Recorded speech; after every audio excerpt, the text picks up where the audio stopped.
Hi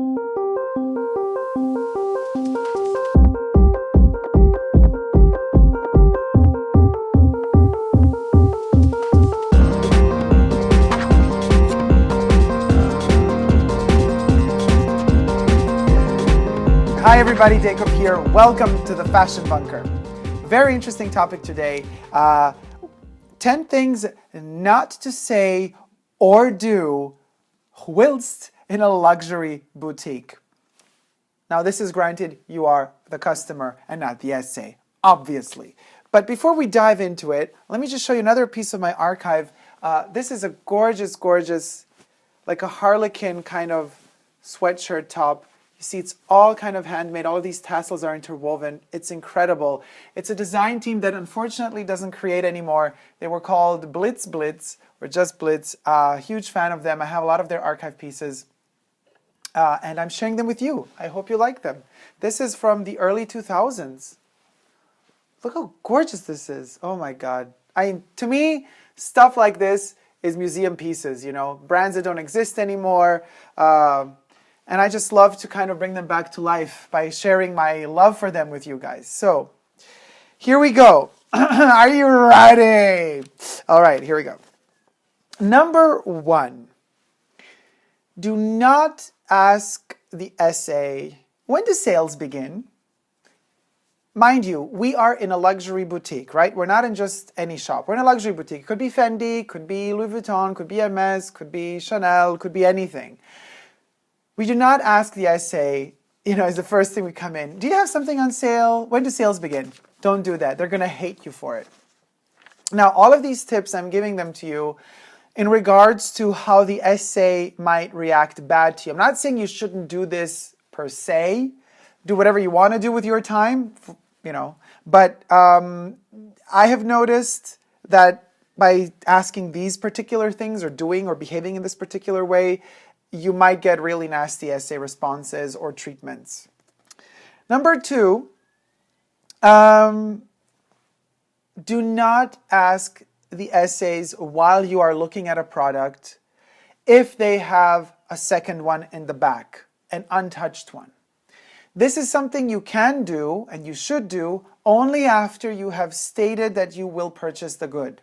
You're like, let me see here, example, this hat. Oh, wow, yeah, great. You're looking at it, you're trying it on, you're doing all you need to do with it, and after half an hour of whatever, debating, you're like, okay, I want this hat. I'm getting this hat. And the essay takes it from you, and then you say, by the way, could you just please check if you have a new one in the back, because I would like to get the new one, if you have. And then, if they say no, then you could still change your mind. But make it very clear that you want to purchase the product before you start asking about if they have stuff in the back. Because if you ask it in the beginning, they're gonna start being like, oh God, it's that type of person. Then they just might say, no, we don't have it, even if they do have it. Point 3, do not keep asking the essay to bring you other sizes of shoes all the time and other models. Do not do that. Don't let the excitement take the best of you. First, look through all the shoes in the store, look which ones you want to try on, pinpoint then to the essay, I would like to try this, this, and this model. And you stick to those. First you choose the models you want, and then you tell them the size. You do not choose one shoe, which happens oh so often, and it's really annoying to the essays. And then like after you know, you're like, oh, and also this one. And then they go to the back, they bring in your size. Oh, could you also get me that one? Sorry. You're not sorry, you're a bitch for doing so. So don't do that. First check that you have found the shoes that you want, and then ask them to go and get them for you. It saves you time and their time, and it makes them love you. Number 4, do not ask to put a friend's name on the bill you purchase for yourself. Sometimes it happens that somebody has to buy something for a friend, they got the money. They're not gonna, in most higher end luxury boutiques, they will not put the name of another person onto the bill that you're paying for. It's just not gonna happen. So be very cautious. Like don't do that. Because then they might start suspecting that you're a reseller, and then they might even tell you they're not selling it to you altogether. So be careful there.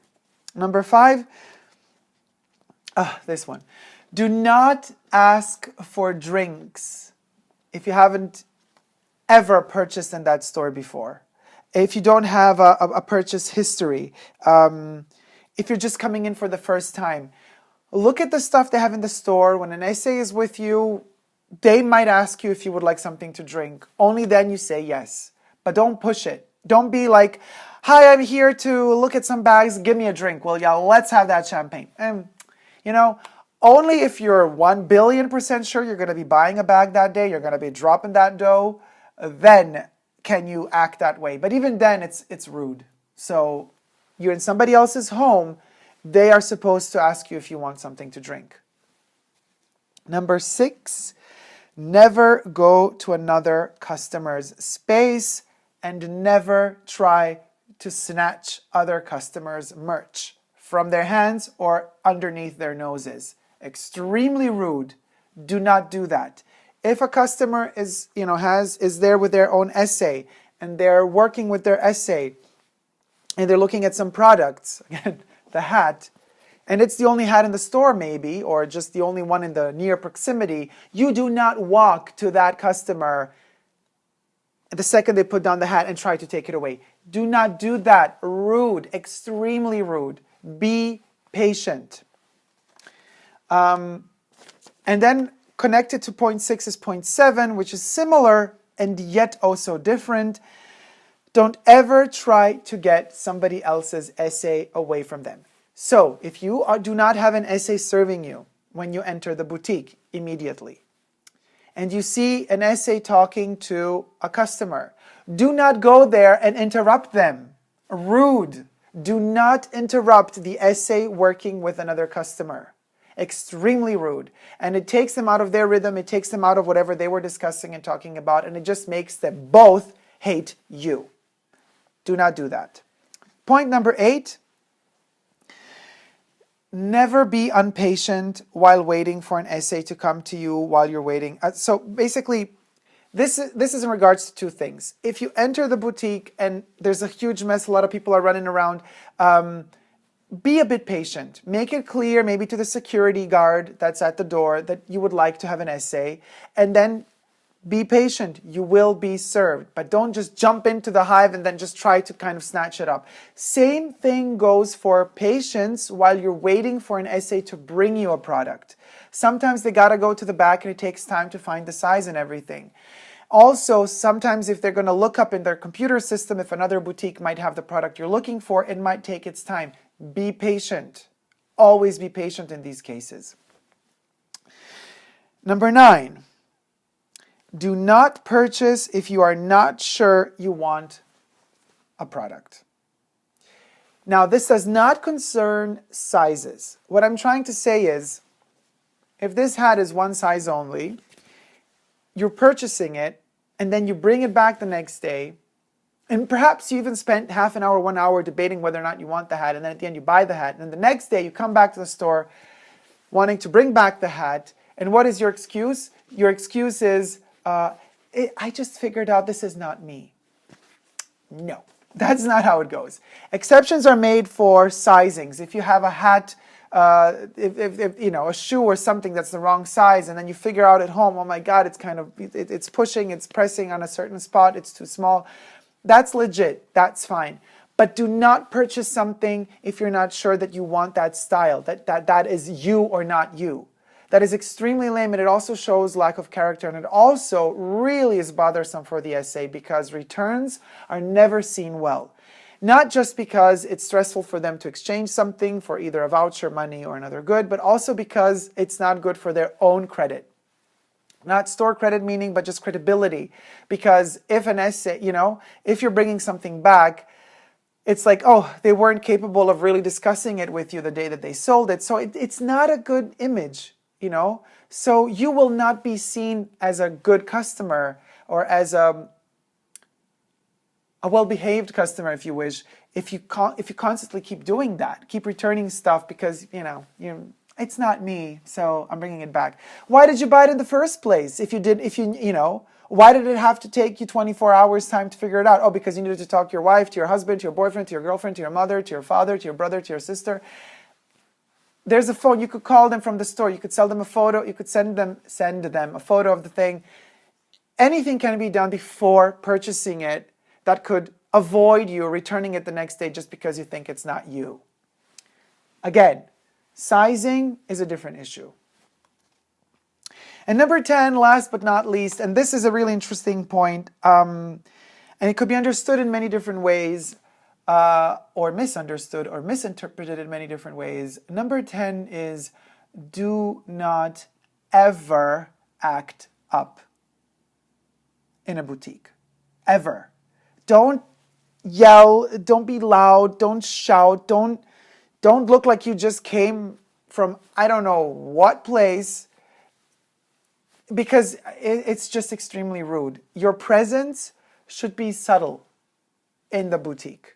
Your presence should be there. Of course, you're present and you're showing that you're present, but don't show that weird insecurity by being loud, by yelling, by screaming. And it does happen a lot. I have witnessed this in so many boutiques, so many times, when customers just look like they're rabid for some awkward reason. Keep it cool, calm, and collected. Be elegant because you are elegant. You know, you're in an elegant place. You want to be treated luxuriously. Show luxury in return. Let's never forget this one point.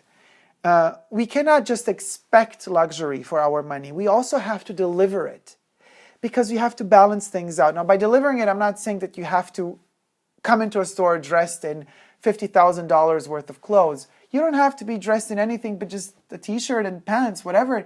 But it's your behavior that's luxurious.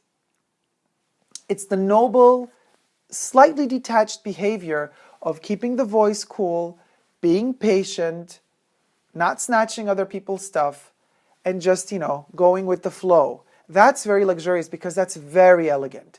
Elegance is luxury. It's supposed to be. Times are changing. This I know, unfortunately.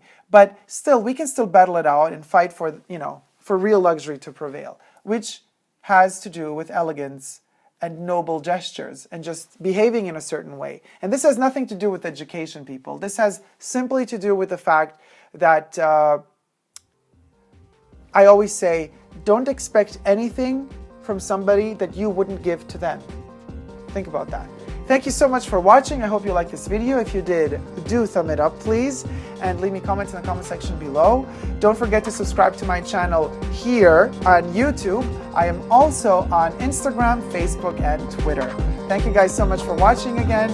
Don't ever forget, don't ever give up on elegant, luxurious love. Love you. Bye.